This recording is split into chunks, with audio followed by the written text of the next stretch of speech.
Midwits, the true enemies of counter-revolution, the European conservative. Sebastian Morello. December 12, 2021. Narrated by Skeptical Waves. The opening lines of Alexander Pope's 1709 poem, A Little Learning, masterly address an issue that has come to be known today as the problem of the midwit. A little learning is a dangerous thing, drink deep, or taste not the Pierian spring, their shallow draughts intoxicate the brain, and drinking largely sobers us again. Some years ago, internet reactionaries discovered the truth contained in Pope's poem when they discerned that, whilst their opponents were not unclever, nor were they very clever, they were midwits. As is now customary, this observation soon became a meme. And like so many memes, its content was not a mere joke. Indeed, according to William M. Briggs, once a professor at Cornell University, there is a deep truth in the midwit meme. There is a spectrum of general education and aptitude for insight and understanding. At one end of this spectrum there are those who are educated at the University of Life or the School of Hard Knocks, as they say. These people can and often do enjoy quite acute insight and understanding of the world, but it is almost wholly implicitly, with little ability to convey their understanding with any complexity or dexterity. Then there are those at the other end of the spectrum. These have undertaken extremely rigorous educations, not only through specialization but via truly humane formation. Such formation provides both breadth and depth of knowledge, allowing its beneficiaries to enjoy profound understanding as well as the ability to precisely communicate their premises, logic, and conclusions, and often anticipate counter-arguments to boot. The midwit meme claims that these two groups, at either end of the spectrum, largely agree with one another in most fundamentals. The uneducated and the very educated are, the meme claims, natural allies. The real problem is found with those towards the center of the spectrum, the slightly educated lot. As Briggs notes, it is here that you find bureaucrats, politicians, propagandists, those with college degrees and professorships. It is also the home of those who say actually, those who raise the pitch of their voices at the end of propositions so they sound like patronizing rhetorical questions, and the I-effing love science crowd. Before I was introduced to the term midwit and its meme, I came across the idea in an interview with the evolutionary biologist Bret Weinstein. During the interview, Weinstein illustrated the problem of midwittery with the example of what would happen if you were to ask different people the same question, namely, are whales fish? When asked, a person with a substandard education will generally say yes, since he supposes that a fish is an animal with fins that lives in water, and therefore a whale must be a fish. On asking the same question to a highly educated person, who analyzes the question carefully, generally he will also respond with yes, since he judges that the term fish is a loose category for animals that share a certain living condition, namely they live an aquatic life, thus scaled fish, unscaled fish, non-skeletal animals like jellyfish, and exoskeletal creatures like shellfish are all justly called fish. Weinstein says only the standard university graduate, the slightly educated person, will tend to answer with no, they are mammals. Whilst believing himself to be demonstrating his learning, he in fact mistakenly judges fish to denote a genus of animals, rather than a reference to a condition shared by many genera and species. The uneducated person, relying chiefly upon uncriticized assumptions and intuition, and the educated person, possessing enough learning to approach the question cautiously and humbly, arrive at the same conclusion. The slightly educated person, knowing little but having great confidence in his limited learning, gets it wrong. Interestingly, long before the rise of the midwit meme, the counter-revolutionary thinkers, Edmund Burke and Joseph de Maistre, made similar observations. In Reflections on the Revolution in France, Burke criticizes at length those who are not guided by respect for the wisdom of others but also not by prejudice and unexamined habit, but rather approach complex problems with no better apparatus than the metaphysics of an undergraduate. Burke believed that the mechanistic politics that the half-educated rationalists of his age were advancing would give rise to a social settlement increasingly run, not by true statesmen, but by a class of technocratic managers. This suspicion is voiced in his concern that a democratized age would eventually bring about a mischievous and ignoble oligarchy with a purely geometrical and arithmetical conception of society.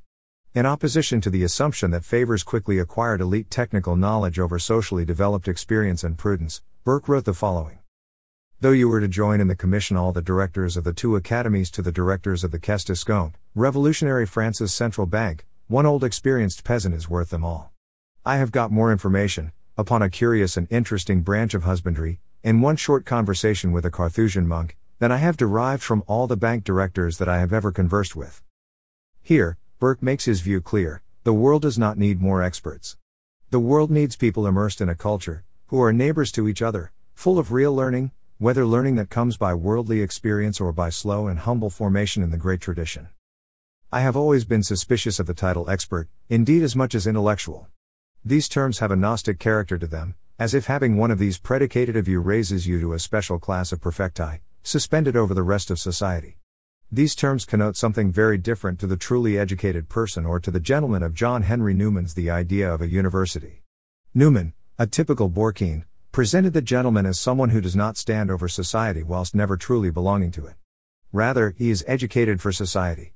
The Newmanian gentleman seeks in education the transformation of himself as a whole and integrated person, so as to make the most generous contribution he can to his fellow countrymen, with whom he stands shoulder to shoulder in the public square. What is perhaps most interesting about the Midwit is that he sees himself as an intellectual standing in a position of judgment. Mestre, too, highlights the problem of the Midwit. In the St. Petersburg Dialogues, there is an interesting discussion on language. Language, Mestre notes, is not imposed by a particular section of any given society, but a prerequisite for belonging to that society, ever shaping its culture and historical direction. Mestre holds that there is something deeply mysterious about language, the conveying of intelligible truth, the ideas in the human mind, by the spoken word, bringing forth truth into time.